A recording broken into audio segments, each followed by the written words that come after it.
Hello, what I'm going to show you today is how to prick out your melon seedlings. Now, I sowed these most probably about 4 weeks ago, I think. It's just past the middle of March now, and they've been growing absolutely fabulously. I've just had them in the greenhouse, which is unheated. I've just got the bubble wrap round, and I've had a propagator lid on top of them, and they're doing really well. The variety that I'm growing this year is called Emir, E-M-I-R, and apparently they are very suitable to the cooler climate, and so far they seem to be doing well. Can't remember how many seeds there were in this packet, but I have got 13 that have germinated. Okay, you can see 6 in each one, and then in this one here there's just one just popping through there.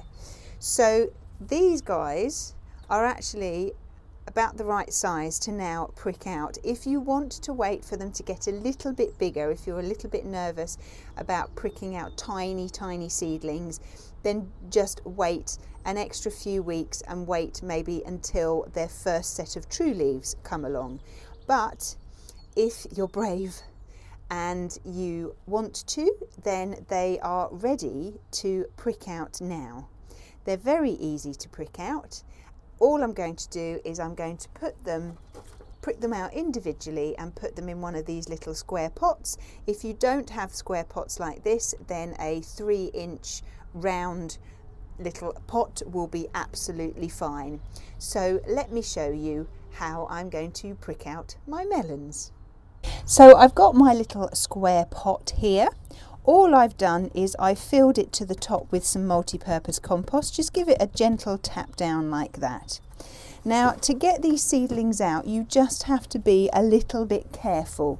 Now, I want to take some of the compost out with the seedling, so I'm going to use my trusty pencil, because I like using my trusty pencil.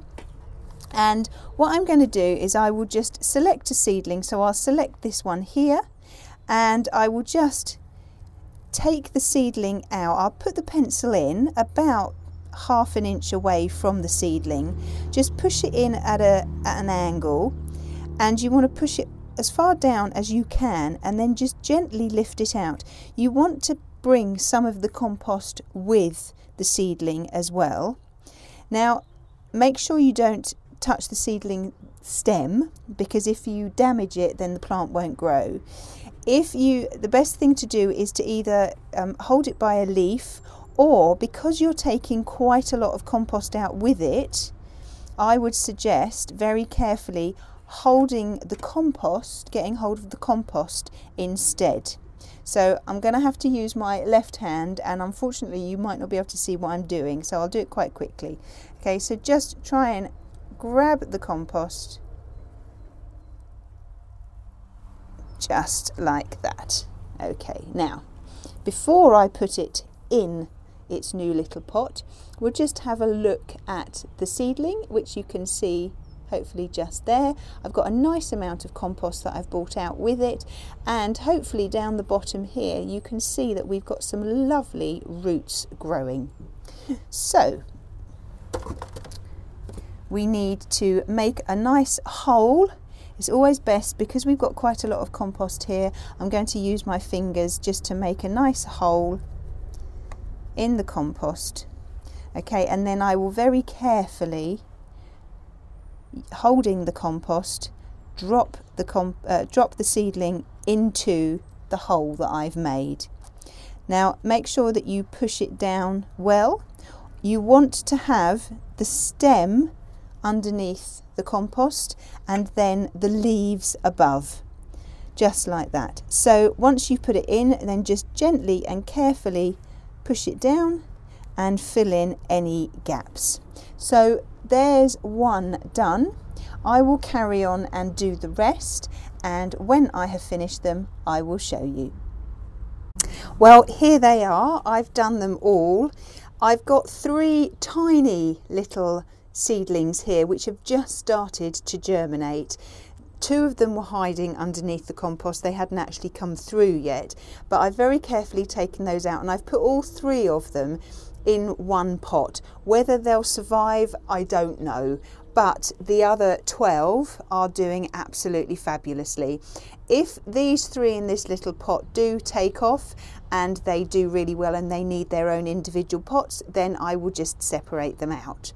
But I'm not sure. If these 3 don't do anything, then that's fine. I've got 12 others.